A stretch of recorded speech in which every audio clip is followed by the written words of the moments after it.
Are you social enough?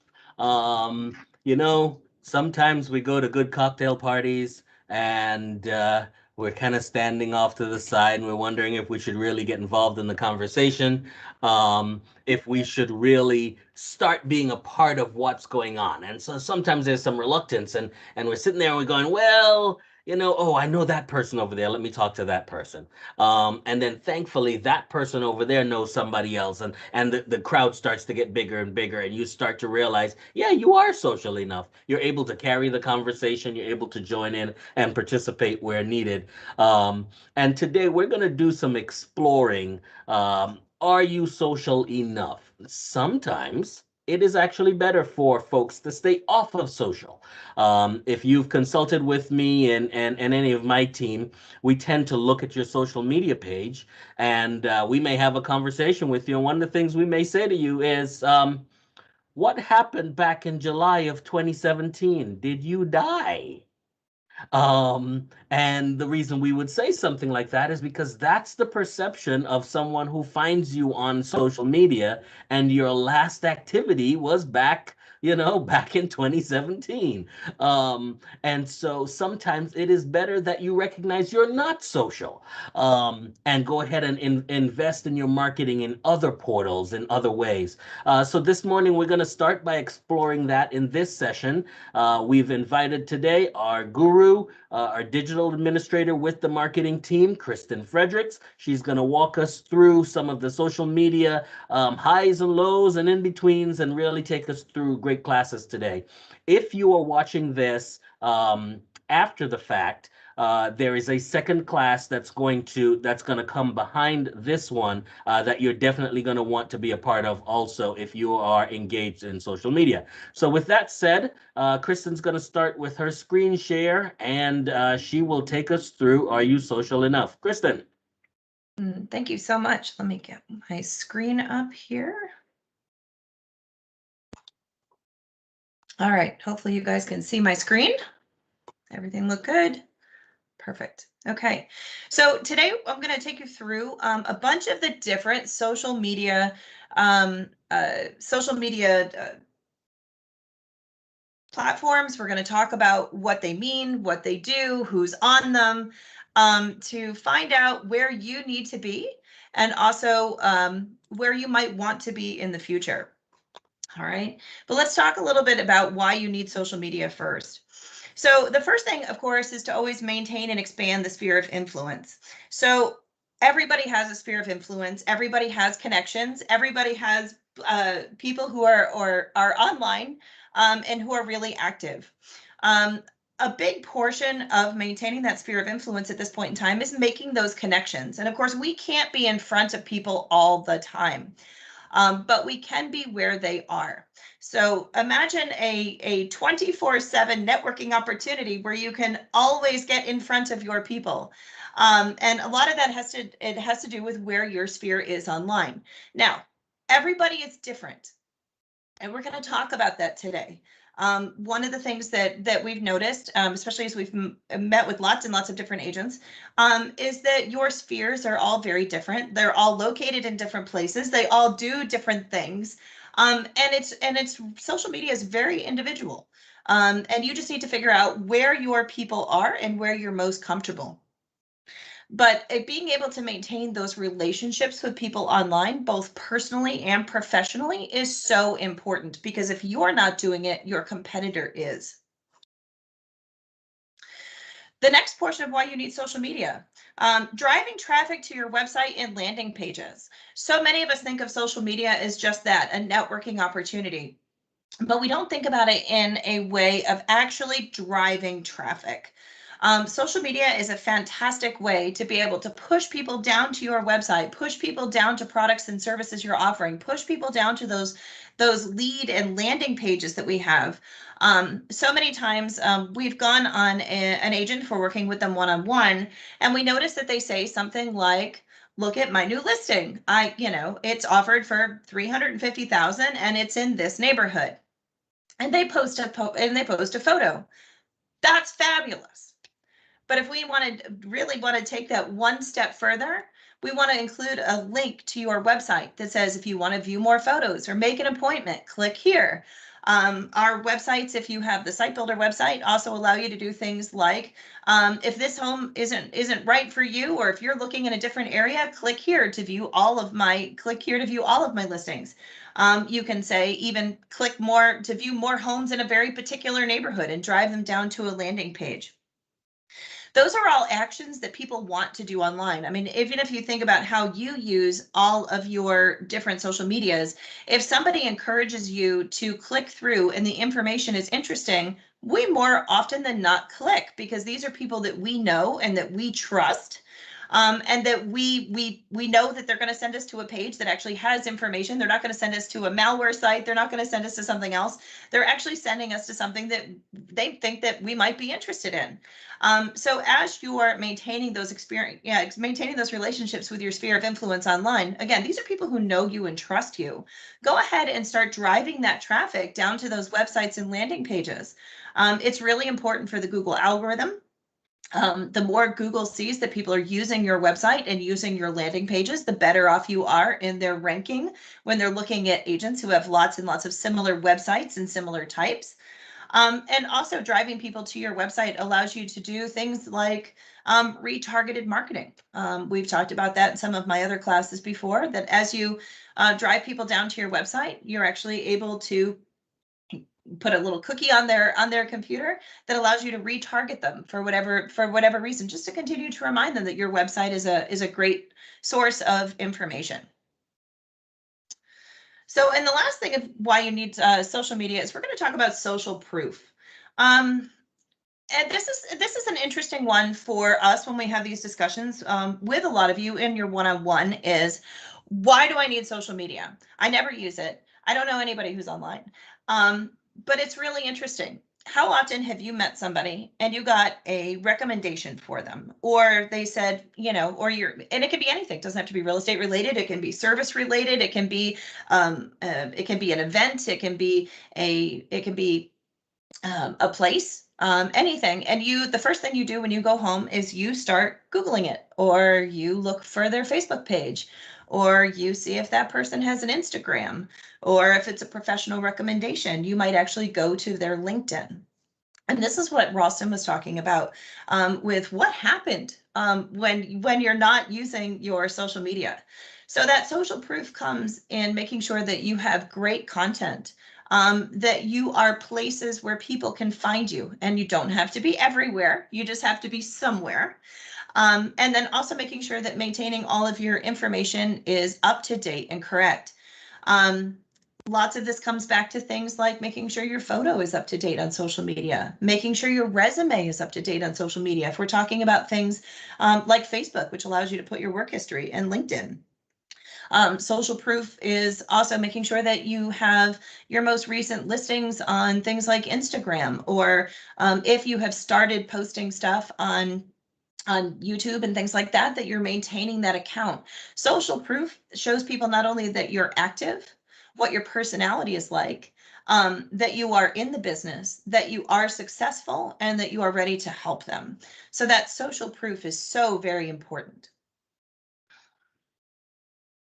So let's talk about what social media platform is right for you. And this is where we come back to, there is no one size fits all answer. We see this more often than not, that agents come in gung-ho and they're ready to be on social media. They're ready to do their marketing plan. We're sitting down with a lot of people doing 2022 stuff, and they're like, I plan on going on here and here and here and here, and I'm going to post on here, and what can I do on here, and what can I do on here, and what can I do on here? And we sit there and we go, do you have 90 hours in a day? Because you cannot be all things to all people in social media. And it really comes down to picking what works for you, what you like, and where your audience is, and doing it really well. If you've sat in any of my classes or even had one-on-ones with our web support team, and I've said this before, if you're going to do social media, pick the one you love the most and do it right and do it amazingly, and forget about the noise and forget about the rest. You don't have to be on all 15 platforms. There's probably more than that at this point. You can pick the ones that are right for you. Just do it the best that you possibly can. So I'm going to start with the big one today, which is Facebook. Yes, there's a big thing about Facebook now being called Meta. Facebook itself did not change its name to Meta. Remember, Meta is the parent company of Facebook, much like Alphabet is the parent company of Google. Nobody calls Google Alphabet. And right now, nobody is calling Facebook Meta. But that is kind of out there in the space right now. But we are going to talk about Facebook today. So one of the things I want to talk about, you're going to see this on each one of these platforms I'm going to show to you today, are the demographics. We talk about this in marketing in general. We talk about what niche markets would you like to be in? What neighborhoods are you going to farm? The same goes for social media. If you really look at your clientele, the people that you want to reach, the people that you are comfortable interacting with, the people in your sphere of influence, there's lots of Venn diagrams that go in here. We can start to narrow down where you should be online, and then also what is worth your time. So I want to take a look at these Facebook demographics here real quick. Look at the number of monthly active users, 2.7 billion. That's a lot. And of course, that's global. You do have a global audience on Facebook. Facebook is available in every single country except for the ones that are behind the communist blocks of internet. So they are everywhere, and you are able to maintain relationships around the globe. Notice that largest age group, 25 to 34. It's a great demographic for us for buying purposes. Some of you may be sitting here going, 25, 34. It's a little low for what I usually work with in my sphere of influence, but hold on to that thought. Take a look at that gender ratio. I would think that most of you might have thought that the female ratio on the genders might have been a little bit higher on Facebook, but it actually is slightly higher for male users, but it's actually just about even. This is, I mean, 44 to 56 is pretty close to even in my world. But look at the time spent per day. People spend an average of 38 minutes on Facebook. That's a lot of time. And don't forget, that's an average. So you have to think that there are people who are going to spend a lot more time scrolling through there. And there's some people who, of course, are going to use less. But 38 minutes of your life every day on Facebook is a lot of time for somebody to invest in a platform. Remember, I told you to hang on to that age group, because I wanted to show you how that age group actually breaks out. I've only done this for Facebook just because it is the largest platform that we maintain for social media. But I wanted you to see, look at where we are with that 25 to 65 plus. It makes up the majority of those users on the platform. The 13 through 24 is obviously going to be in a slightly different platform, and we're gonna look at that. They're not entirely missing from Facebook, but you're seeing a lot of that kind of Zennials, as we like to call them. That's kind of where I fit. We have 1 foot in the Gen X, and we have 1 foot in millennial. A big buying power there, but you also have a tremendous amount of boomers and slightly older users as well. Look at the tremendous amount of coverage you get on Facebook regarding your niche marketing that you have. And let's talk about the real estate takeaways for Facebook. You have both personal and business pages on here, which means you have an opportunity to present yourself in 2 completely different lights. For your personal pages, this might be something where if you were out with clients, we're going to take this as an example, you may check into a restaurant. Okay, you have the ability to check in on your personal page. You also have the ability to check on your business page, but we're going to make this one a little more personal. And you can say something like, you checked into your favorite restaurant. You're like, taking my clients to my favorite neighborhood restaurant. They're looking in, fill in the neighborhood today, Allenton. Can't wait to show them a house and get them under contract. That's something that's very personal. It's also business related, but you've identified that you've checked into a restaurant, you've made it personal, it's your favorite neighborhood restaurant, and you're working with clients today, just so people know what you're doing. You could take that same scenario and put it on your business page and maybe show the entranceway to a community that you're showing houses in, or maybe you walk into a house and it has the most amazing renovated kitchen you've ever seen. Snap a quick photo, put it on your business page, and you can say something like showing clients homes in fill in the neighborhood. If you're interested in making an appointment to see homes, let me know, and you can put a link back to your website, put a link back to your scheduler on there. You can take that photo that you took of that really cool house that you happen to be showing, put it on your business page, and say something really similar, showing clients homes in fill in the neighborhood. If you're looking for your home, click here and put a link to your website. Facebook, like a couple of other platforms, does have the ability to go live. This is great, especially during the pandemic, for doing things like live open house tours. Facebook really pushes video. Video is king on Facebook right now, and lives are even better. they want you to go live. It's a great way to show off your personality. It's a great way to show off your listings. It's a great way to have those videos start showing up in people's feeds without even having to pay for it. The big thing that Facebook has going for us is community groups. If you are not using community groups in your real estate career on Facebook, you are missing out. Community groups can be everything from buy, sell, trade to mom groups, to neighborhood groups, to real estate groups. It can be any kind of niche marketing group you can imagine. A lot of those groups do allow a Facebook business page to join. Take a look at the different group rules and things like that. But for those community groups, you can certainly answer questions about neighborhoods. You can answer questions as people are moving in and out of town. There's lots and lots of recommendations. If somebody is looking for a plumber in Smithfield, where I live, somebody can pipe up and say, I've used so-and-so. There's nothing wrong with taking your personal page and posting, I use so-and-so on a house that I had listed and they did the work fast enough for us to close on time. It's a way to interject that you've put out a recommendation for somebody. Oh, and by the way, I'm a realtor without having to say it. Community groups are a great place.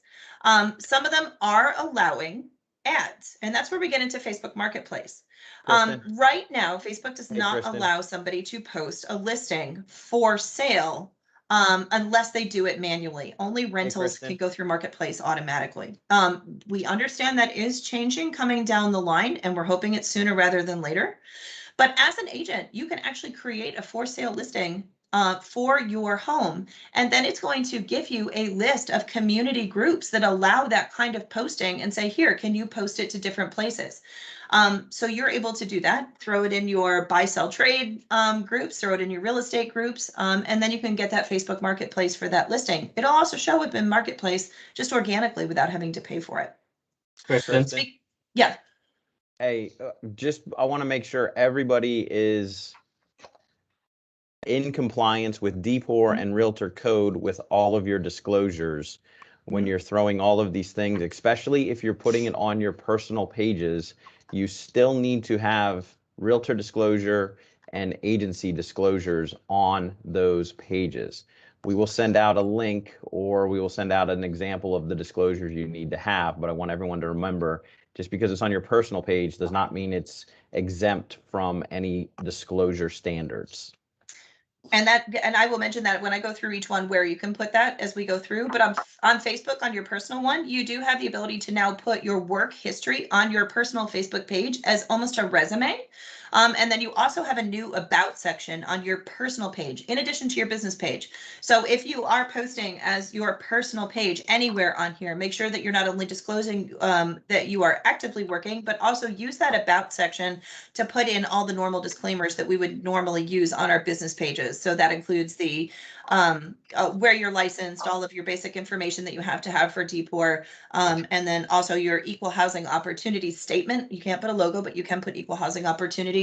And then you can also put your BHHS disclaimer that you need to have on there. Normally, it's just a quick copy and paste. You can copy and paste it from your business page right into your about page on your personal one. And then you can also connect your personal page in your work history to our company page or to your office page for even more exposure, because as you tie things like that together, it just increases your net and your reach as you're online. So that's where that can go.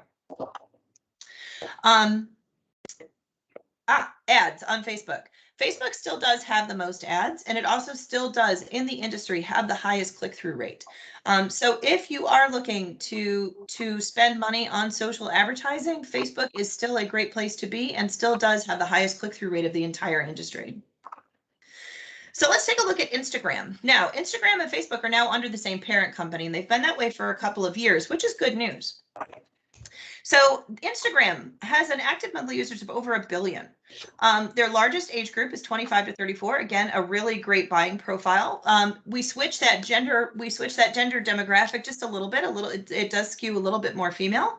But look at that average time spent per day at 29 minutes. Again, people are spending an inordinate amount of time on Instagram. It's a very, very visual platform.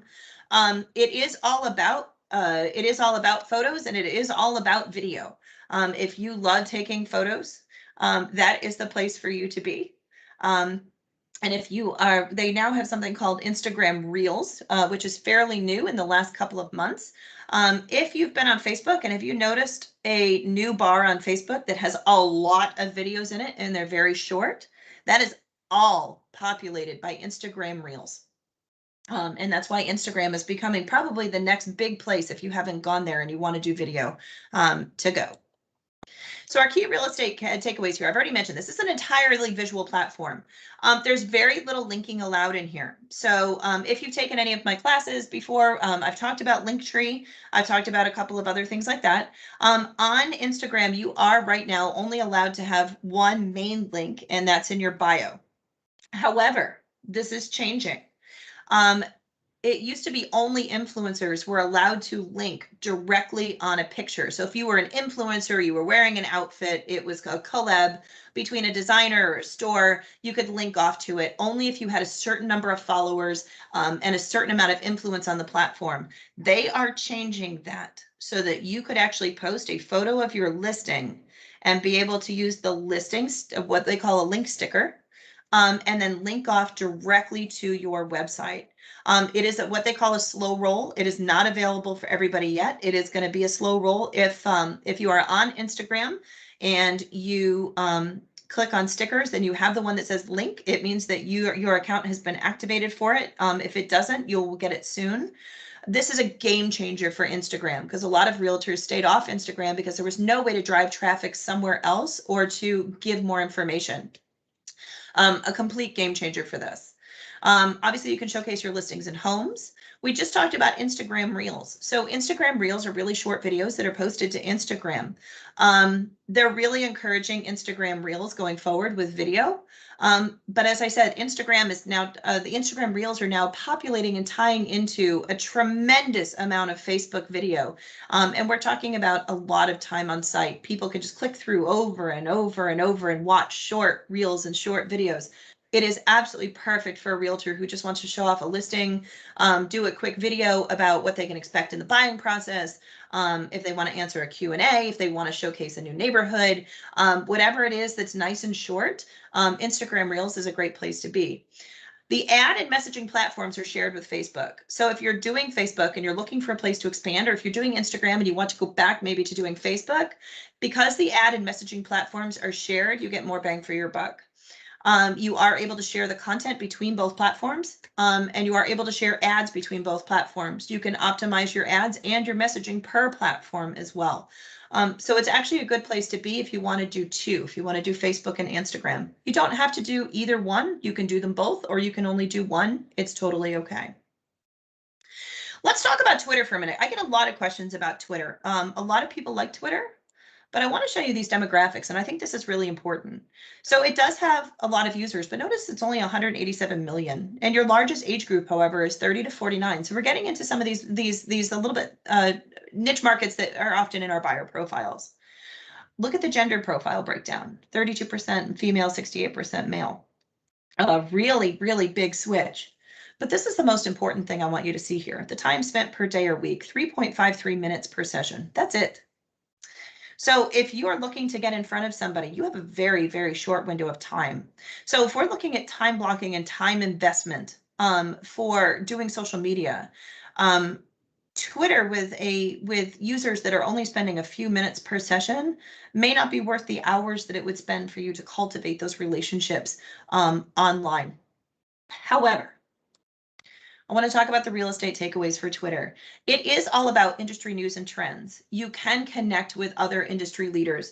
I personally use Twitter to be able to connect with other people who are in similar jobs to mine in other industries, because I can take those questions and I can take those connections and I can help serve you guys better by getting more ideas from those other industry leaders. And it's the same in real estate. There's a lot of really good industry leaders that are out there and good news sites that are really important just for professional business cultivation, more so than connecting with your sphere. You can engage with other business accounts. This is a great way to engage, especially with national and global brands that you might be trying to cultivate a relationship with. This really is more about real-time activity. If there is, breaking news a lot of people just go to Twitter first. This is a great place for you to be able to be active on Twitter if you can tie something in with your business to that real-time activity. So this is where you need to just keep an eye on the news cycle, keep an eye on what's going on. If you have something to say about something that's going on in real time, this would be the place to do it. Put out that tweet with that that industry news and how you can tie it together. You can also link back to your websites and landing pages on Twitter with absolutely no problem.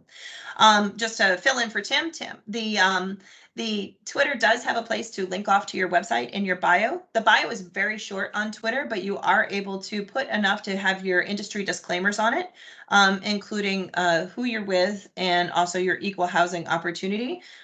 You may have to link off for some of the other information, but we've encourage people to put learn more about me, see more about things, and then put the link, of course, to your website so that it becomes one click. But you do have enough to fulfill at least the basic information on there. Twitter does have the ability to put a phone number and address to, which keeps you compliant as far as where you're working. All right, let's take a look at LinkedIn. Speaking of working, those demographics, 738 million. So that's a lot, and it's actually growing by leaps and bounds, especially in the in this day and age when we have a lot of job searching going on. Take a look at that largest age group, 46 to 55. These are usually high earners, but I'm going to show you a stat in just a second that it's going to be interesting. Almost equal male and female. Everybody needs a job. 63% of LinkedIn users access the network monthly and 22% weekly. That's a lot of people. I want to talk about LinkedIn from a real estate takeaway, however. This is really the place to highlight your resume and work highlights and also put out your services. This is a great place to get reviews. They don't call them reviews on LinkedIn, they're called recommendations. You can get recommendations from other agents. You can get recommendations from your manager. You can get recommendations from clients. You can get recommendations from just people you know, the professionals who want to recommend your professional services. It is a great way to kind of cultivate that more business relationship. Take a look at that second stat. Millennials make up about 1/4 of the platform. 1/4. So the largest age group is 46 to 55. And right on its heels is the largest buying group since the boomers. This is a great place to be. The most of people on there are high earning, very good business to business demographics. You can actually target your ads on LinkedIn if you choose to run ads to earners. So this is especially great for some of my luxury agents that if you need to do some targeted advertising to high net worth earners, this is a great place to be. It's actually really easy. Connections also mean lead generations. Yeah, go ahead. Kristen, I'm going to jump in again. Please be, let me think of the word here. Ralston, you can maybe help me too. Cautious. In any of these types of targeting, you have to be aware and cognizant of fair housing. So Facebook, probably 3 or 4 years ago, Kristen, was it, where they had to change their targeting because they were violating fair housing? Correct. You could just pick to target men or just pick to target women. You can't do things like that. So you have to be very cognizant and aware of what buttons you're clicking on, because sometimes these platforms are not following or in compliance with fair housing. They make changes thinking this is a good thing, and then there's a Department of Justice issue that comes out of it. So please be aware of your fair housing when you are doing any of these types of target marketing.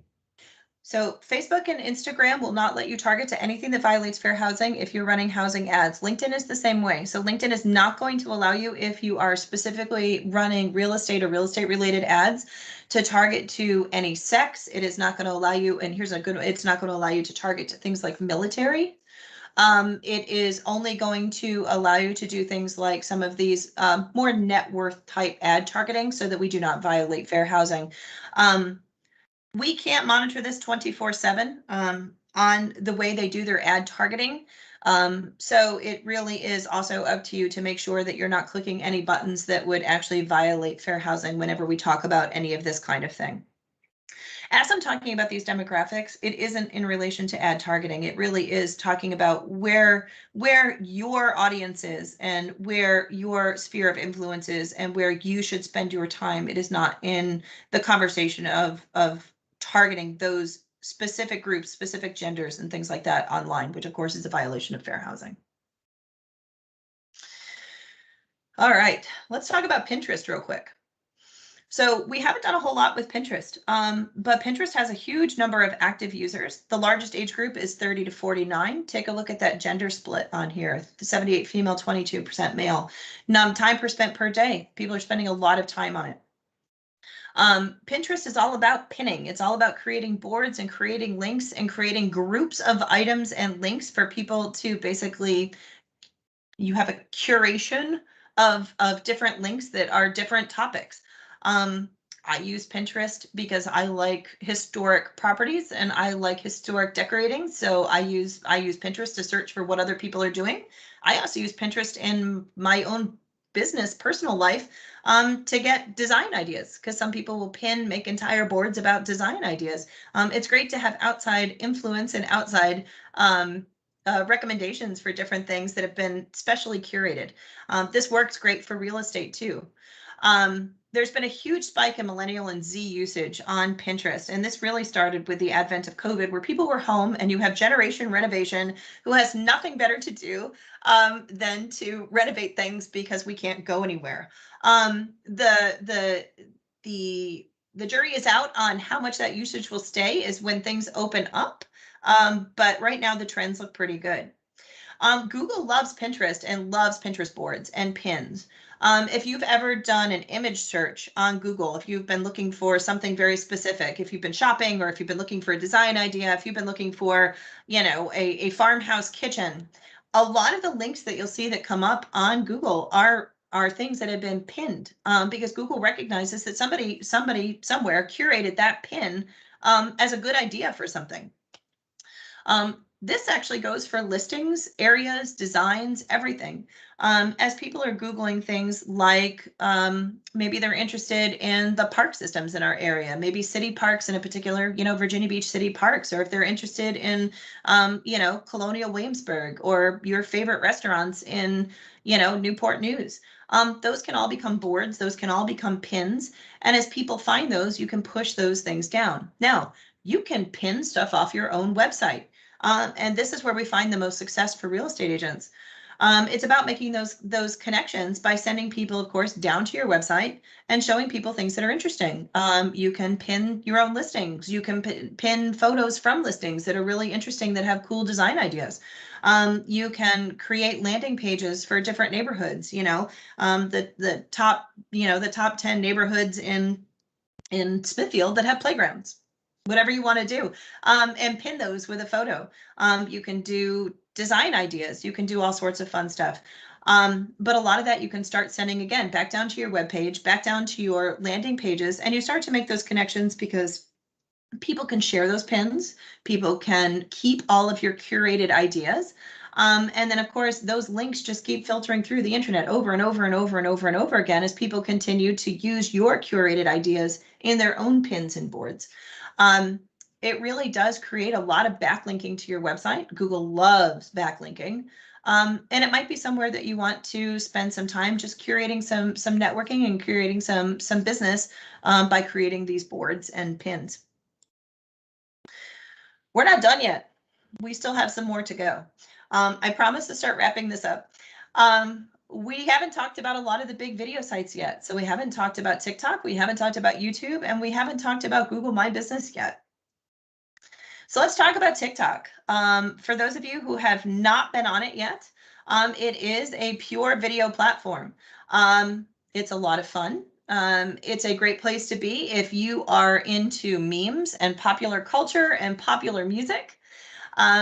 So the number of monthly users right now, believe it or not, spiked from about 100 million when it first launched up to about 800 million so far this year, and it just continues to grow. The largest age group is 18 to 24. Do not be afraid of that, because the next age group for the demographics is actually the 34 to 55. And it does skew just slightly female, but look at that time spent per day. 45 minutes. that means that people are actually spending a huge amount of time on TikTok. It is a time suck. And people can spend hours on there because it's a very easy dopamine hit to just keep looking at videos. The TikTok algorithm is probably, just as my opinion, one of the best I've ever seen. It curates videos based on very specific things that you watch and things that you like. So for people who like houses and people who like homes and people who like the real estate industry and people who want to know more, they're going to see those recommendations for those videos without you ever having to pay for any kind of advertising or anything else in their For You page. So that's basically the news feed for TikTok. We've had a lot of questions about TikTok lately, so I just wanted to do a quick thing, which was a case study. So this is a real estate company that had one video that went viral on TikTok. And it was of a modern farmhouse. It catapulted the account, which was hovering at about 11,000 users, followers, I should say, to 106 followers overnight. And this home had 10 million views. And I think I forgot to share my sound on here. So let me see if I can grab that real quick. All right, let me play this video for you and let me show you how simple this was. And these are the results that they received. Don't know what you're saying. You're flying higher than a plane and you're not complaining. It's getting too loud, we'll figure it out. I'm out of my brain. Your t-shirt is ripped and it's all the same. You don't know my name. It's getting too loud. That's it. That was all that was, and it catapulted them to 106,000 followers and 10 million views on that. And you're probably thinking to yourself, why? Who knows? That's the interesting thing about social media in general, and it's the interesting thing about the TikTok algorithm. Sometimes you don't know why things resonate with people.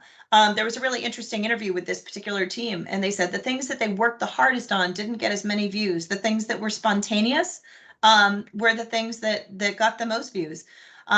You're going to see a lot of personality on TikTok. This is where if you're really invested in making videos, if you're really invested in pop culture, if you're really invested in kind of like most trendy music and things like that right now, this is a great platform for you.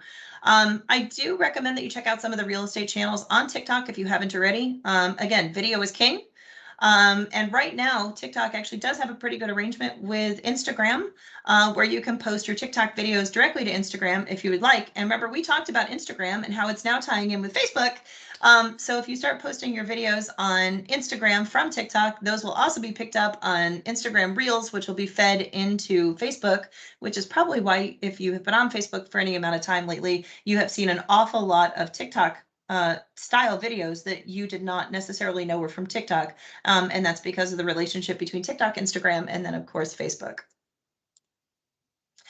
YouTube, huge monthly number of users, 2 billion. Largest age group is 15 to 25. Don't be afraid of that because everybody uses YouTube. Time spent per day, 41 minutes. That's a lot of time. Google loves YouTube. Google loves YouTube for real estate listings. As you post things like your services, as you post things that are about you, as you post listings on YouTube, if you do it right, they will show up on page 1, sometimes page 2 of Google. It is a great place to be for video curation, not necessarily for marketing, but it is considered social media. You're not going to get a lot of instant interaction on there. You're not going to get a lot of comments.